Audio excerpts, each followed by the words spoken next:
मैं छोटा था ना, तब मेरे घर में सब मुझे राजा के नाम से बुलाया करते थे। हमारी फैमिली सहारनपुर में रहा करती थी, पर अक्सर गर्मियों की लंबी छुट्टियों में हम हमारी फैमिली के साथ अपने रिश्तेदारों के पास सरसावा चली जाया करते थे। बस वहां पहुंचने के बाद तो हमारा एक ही काम हुआ करता था, सुबह सुबह बैट बॉल लो, निकल जा, जम कर क्रिकेट खेलो और फिर दोपहर को खाना खाने के लिए घर लौट आओ। उस दिन भी मैं अपने दोस्त बबलू के साथ निकल पड़ा। मैदान के रास्ते में काफी लंबा यूकेलिप्टस जंगल का एक बहुत बड़ा स्ट्रेच पड़ा करता था। इन्हीं घने पेड़ों के बीच में एक जगह पे गांव वालों का कब्रिस्तान हुआ करता था।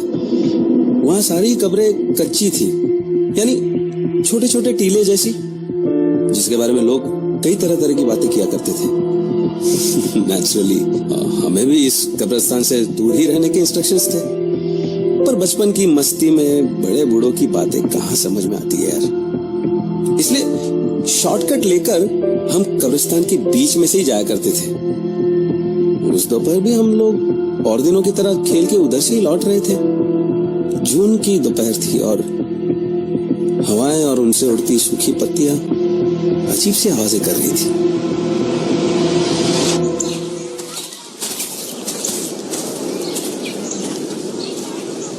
ओए राजा तो ऐसे ही है, बैट पकड़े तो 0 पे आउट हो जा और बॉल पकड़े तो फुल टॉस फेंके, सीधे छक्का। ज्यादा दांत मत ही निकाल, कल 50 मारे थे मैंने, किसी से आउट हुआ क्या मैं? अबे तुक्का लग गया था कल। ओ बबलू, उसमें पैर मत रख, कबर है वो। अरे मरने वाला मर लिया, अब यहाँ थोड़ी सो रहा वो। अबे तेरे पीछे भूत। हाँ, कहाँ? अबे देख कैसे फूंक सरक गई इसकी, देख भाई पैंट तो ना गिल्ली हो गई। चुप रहो, सीधे घर चलो। बस हम लोग मस्ती करते करते आगे बढ़ गए और गांव के पास पहुंचे तो सब अपने अपने घरों की ओर निकल गए। अब बस मैं और बबलू साथ थे। अभी हमें चलते हुए कुछ देर हुई होगी कि तभी अचानक जैसे पीछे से किसी ने आवाज दी, बेटा हुक्का पिला दे। हमने पलट के देखा तो वो झुकी कमर वाला कोई बहुत बूढ़ा सा आदमी था। बब्बा दिख ना रहा, हम छोटे छोटे बालक है, कहाँ से लावेंगे हुक्का? एक काम करो पापा, दादी से बोलो, दादी से, वो पिला देगी हुक्का तुम्हें। बबलू ने उसे झिड़का और हम घर की ओर चल दिए। अभी हम कुछ ही कदम आगे बढ़े होंगे कि फिर से वही आवाज सुनाई दी, अरे बेटा हुक्का पिला दे। हम पलटे तो मैंने देखा वो बूढ़ा सिर्फ बबलू की ओर देख रहा था, उसे घूर रहा था। जिस तरह वो उसे देख रहा था मुझे डर लगने लगा। मैंने बबलू से कहा, ओए बबलू तेज चल, मेरे को ना कुछ गड़बड़ लग रही। और फिर हम तेजी से एयरफोर्स की फेंसिंग के नीचे से घुस के गांव की ओर बढ़ गए। पर एक बार फिर से वही आवाज, बेटे हुक्का पिला दे। इस बार तो मेरा बदन ठंडा हो गया। इतना बूढ़ा आदमी जिसकी कमर झुकी हुई है, इतनी आसानी से फेंस पार करके कैसे आ?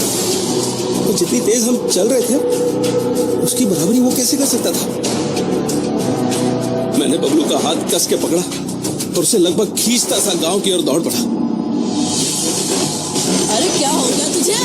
गुंडे से डर रहे तू? पीछे मत देख बबलू, ये वही कबर वाला लग रहा है मेरे को। तभी मुझे एहसास हुआ कि जैसे बबलू का हाथ पूरी तरह दब रहा।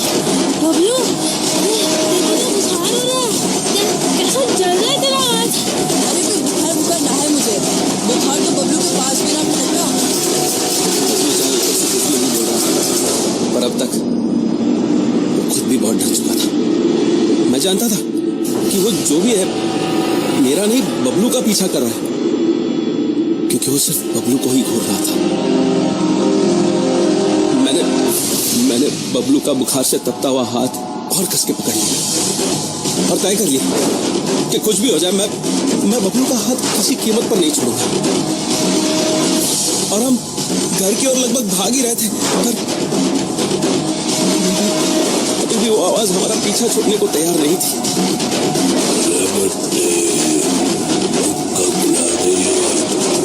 इसके बाद पता नहीं किसी तरह हम अपने घर तक पहुंच गए। मैं पागलों की तरह दरवाजा पीट रहा था। मम्मी मम्मी चाची दरवाजा खोलो मम्मी। राजा की हुआ तने? तू ऐसा पागल सा क्यों चिल्ला रहा है? वो बुढ़ा पीछा ना छोड़ रहा हमारा। बुढ़ा? कौन बुढ़ा है? कहाँ? मारे को तो ना दिख रहा। अरे वो देखो चाची, खड़ा तो है सही। और इस बार बबलू ने जैसे ही बुड्ढे को देखा वो धड़ाम से गिर गया। बबलू, बबलू उठ बेटा, बबलू। उसी ने किया है, उसी ने पीछे पड़ा हमारा। बेटा साफ साफ बोल, कौन पड़ा है? किसने किया? माँ देखना माँ, वो ना खड़ा है। और इस बार जब मैंने पीछे घूमकर देखा तो वो बुड्ढा जैसे 15-20 दिन की सड़ी हुई लाश था। अजीब सी गंध का झोंका आया मेरी नाक में। लगा जैसे मुझे उल्टी हो जाएगी। खून जम गया मेरा। तब तक बबलू की माँ के साथ आस पड़ोस वाले भी आ गए वहां। बबलू की माँ तो बबलू को ऐसे पड़ा देखकर बदहवास रोने लगी।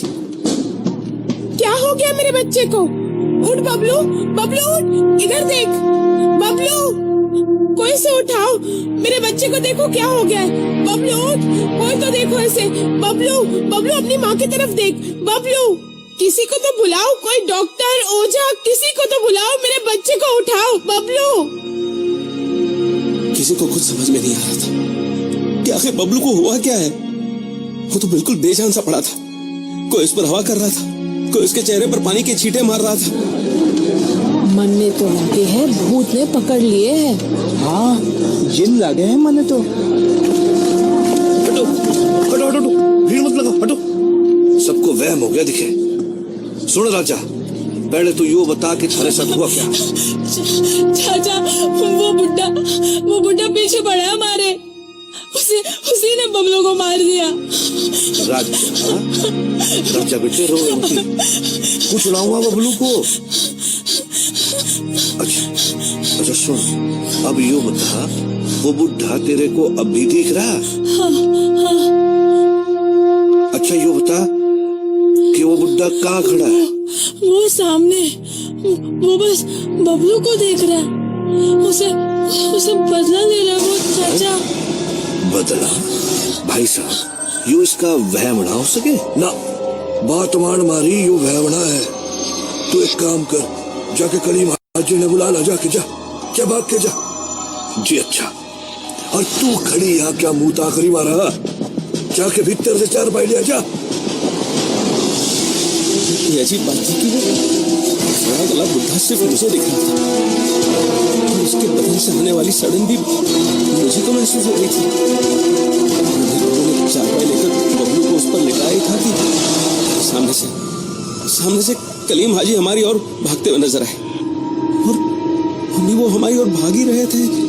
तभी ऐसे लगा जैसे उन्हें जोर का झटका लगा और वो बस गिरते गिरते बचे। पर वो जल्दी ही संभल गए और उन्होंने तुरंत अपने झूले में से एक तावीज निकाला और कुछ बड़बड़ाने लगे। मैं समझ गया कि उन्होंने बुढ़े को देख लिया है, क्योंकि वो लगातार उसी की ओर देखकर बड़बड़ा रहे थे। तभी वो बुढ़ा अजीब सी आवाजें निकालने लगा। इस पे कलीम हाजी चिल्लाए, कौन है तू? कहाँ से आया है तू?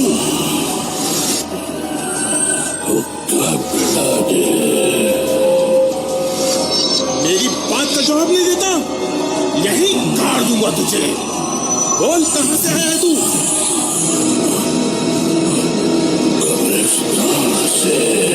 तू यहाँ क्या कर रहा है? बच्चे के पीछे पड़ा है? इसने मेरी कब्र पे पैर रखा था, हक जताया था इसने जमीन पे।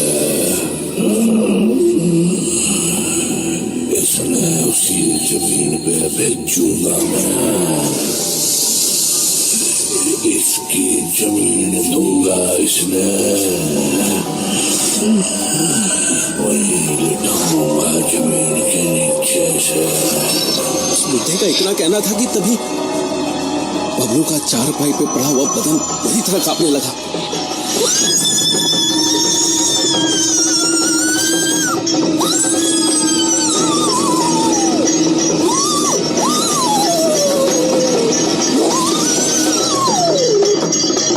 और तभी कलीम हाजी ने जोर जोर से चैंटिंग शुरू कर दी। जैसे जैसे वो बड़बड़ाते जा रहे थे, बुड्ढा गुस्से से जानवरों सी आवाजें निकालने लगा।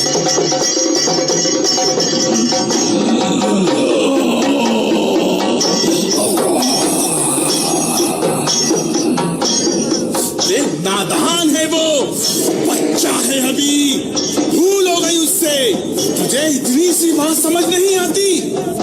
तू ही जाएगा इसके साथ। तू मुझे मारेगा? मुझे मार सके तो मार, पर बच्चे का पीछा छोड़ दे, छोड़।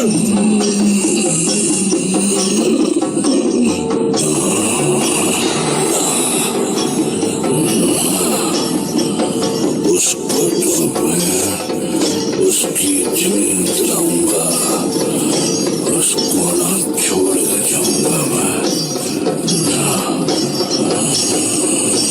और कलीम हाजी ने उसकी एक बात नहीं सुनी, उसे कोई जवाब नहीं दिया, बल्कि उन्होंने और भी जोर से चैंटिंग शुरू कर दी।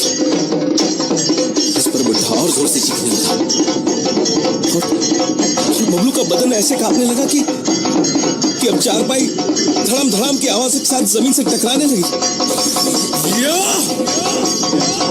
नादे आलिया मजरुल अजाइब तोजरीहू औ नालका फिन नवाइबी कुल्ला हम्यू वगम्यू सैंजली फी नबीवतिका या रसूल अल्लाही वबी बिलाइका या अली या अली या अली।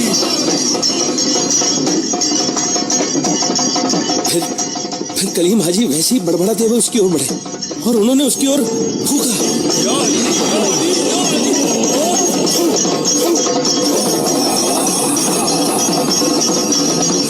और अगली मिनट का सवाल गला बदन जैसे गायब हो गया।